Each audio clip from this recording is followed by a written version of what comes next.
નસવાડી તાલુકાના ઉપરવાસના વિસ્તારમાં ધોધમાર વરસાદ પડતા અશ્વિન નદી બે કાંઠે. નસવાડી તાલુકાના ઉપરવાસના વિસ્તારમાં ધોધમાર વરસાદ પડતા અશ્વિન નદી બે કાંઠે. નસવાડી તાલુકાના કુકાવટી ગામ પાસે અશ્વિન નદી ઉપર આવેલ લો લેવલ ક્રોઝવે ઉપર પાણી ફરી વળ્યા. અશ્વિન નદી 200 ગામોમાંથી પસાર થતી હોવાથી 200 ગામોને પીવાના પાણીની તંગી દૂર થશે.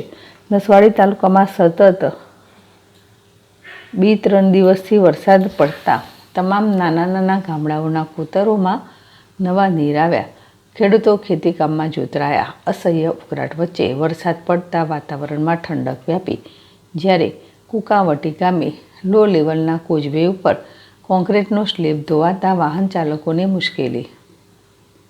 અલ્લાહ પઠાણ, ZSTV, નસવાડી. બહુ ભારે વરસાદ પડે છે. આ પરિસ્થિતિ બી આ બધી પશુઓને પાણી પીવાની તકલીફ પડે એ દૂર થઈ જાય છે અને અશ્વિન નદી બે કાંઠે વહી રહી છે. એ પરિસ્થિતિ અમને આ રોડ ખરાબ થઈ ગયો છે એટલે બાઇકો ધીરે ધીરે કંઈ કાઢે છે બધા અને નીકળવામાં મુશ્કેલી પડે છે. રાતનું બહુ પાણી આવ્યું છે. હમણાં થોડું ઓછું થઈ ગયું છે પાણી.